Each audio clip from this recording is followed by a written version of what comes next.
Hello. If you're watching this back to back with the other video where I kind of like reintroduced myself, re-welcome. We're going to talk about the astrology of the week. And I'm going to do this a little bit differently because I've explored communicating astrology to my audience in many different forms, through a little bit of forecasting, through a little bit of terminology, through a little bit of green screening where I show you guys the chart. And I still haven't found the way that works the most for all of us. Is it still recording? I'm getting a phone call, but it's still recording. Cool. So forgive me as okay, wait, we're not going to do that. Maybe the Gemini. I love the card that I felt called to just grab from the deck, and it's Taurus energy. And this is such a brilliant card for this week because it's a huge energy this week. We are at the tail end of Taurus season, actually. Anyways, all that to say that through this first kind of reintegration with YouTube and making this the space where I create this content now, I've got the birth charts or the astrology of the week in front of me and over here, and I have some notes, and you just, instead of maybe mentioning so much like the planets or doing this and that, it's Monday right now. It's the 14th or the 13th of May. 13th of May. And it's there's a big spawn of planets in Taurus, and there's a big concentration of planets in Aries, but more so in Taurus right now. And there's quite a bit of action this week. And when I looked at the action starting today, I was like, what is the word? Like, what is the message that's coming to me for the astrology of the week? And the thing that really came to me was honestly being in fearless pursuit of change this week, and growth. So in order to grow, something's got to change. And let's see what that jump card is. What are we willing to change?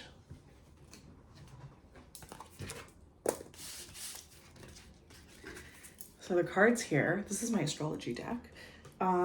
Taurus conjunct Chiron. I love these cards. Taurus conjunct Chiron. Chiron is the wounded healer. It's the asteroid that sits between Pluto and, does it sit between Pluto and Saturn? I have to look that up. I forgot, which happens to me. And that's a blessing and a curse.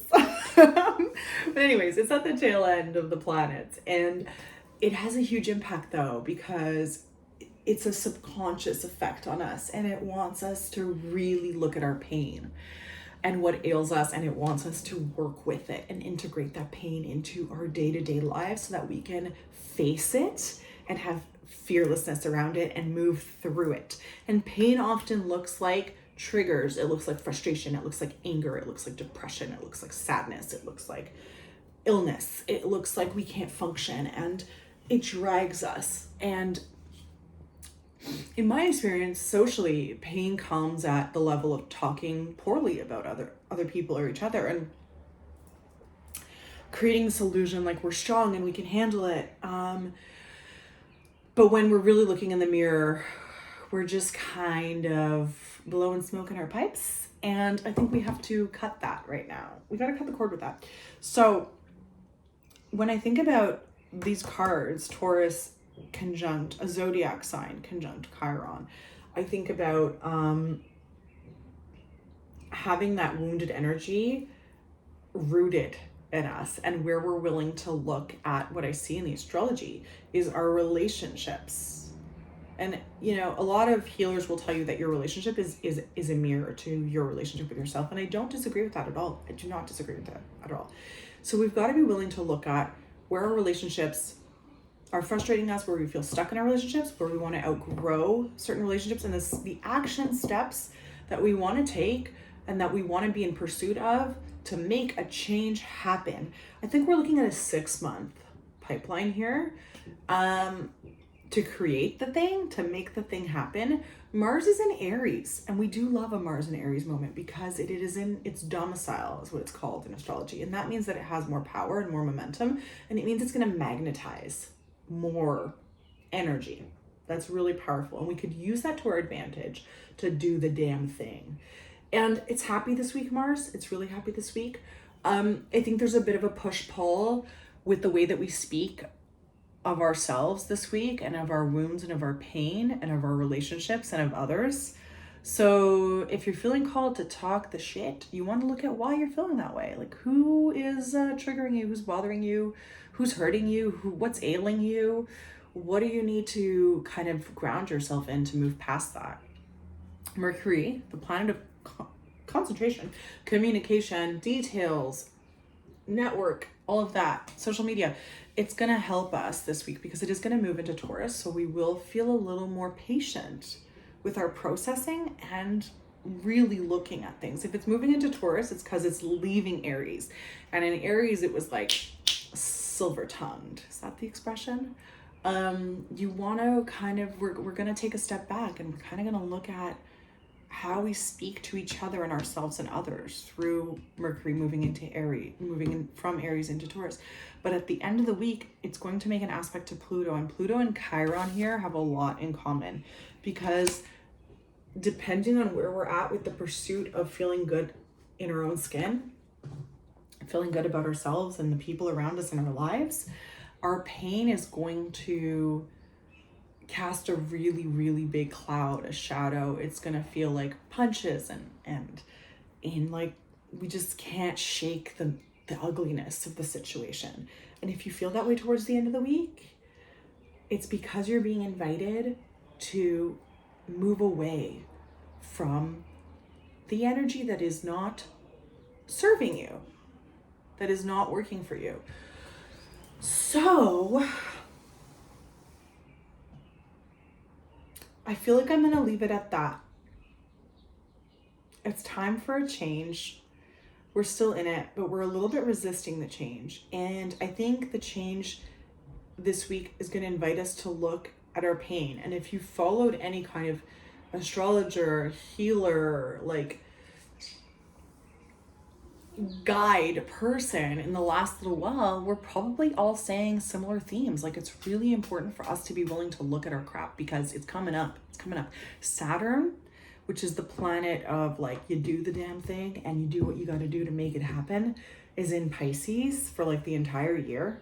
And it's really taking us through these intense existential crises moments of like call to actions, but it doesn't know how to take the action necessarily in Pisces.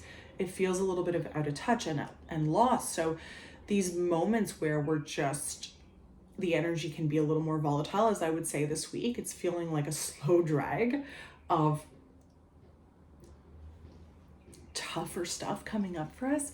It will feel a little more intense. You're gonna feel it a little more in your body. You're gonna feel it maybe in the way you enable your vices this week. We need to be willing to look at ourselves. And for me, what that consists of is really investing in the power of a pause and the power of not reacting. As more planets like move into Taurus, spend a couple of days there before a few planets exit and move into Gemini, I think we're gonna be on the heels of all that Aries energy, which like is action driven and impulsive and fiery and just like doesn't think before it does. Taurus very much thinks before it does, especially as Mercury moves into Taurus. We will think a thing through. I think that's going to serve us, but I think we'll also feel much more entrenched in what irritates us and what's got to go. So change, growth. No change, no growth. Everyone changes. That is the ebb and flow of life. Where are you willing to commit to what you need to change in order to grow into your best self and your best life. Growth is inevitable. Let me find you guys a card for the week. I'm trying to think. I think I'm going to pull from my other deck. I think so. Let's do one from each deck because it can just be such a beautiful thing to just have a card tell us a message, like something that we've got to hear. Okay, here she is. Boom. Aquarius came up. And I love the Aquarian energy. I love it as a memo for the week. This is a beautiful card reminding us to be in fearless pursuit of who we are. Aquarius energy does not require the approval of anything else or anyone else, and it loves to live its life on the edge, but also in the periphery of what everyone else thinks or does. It's so strong-willed. There we go.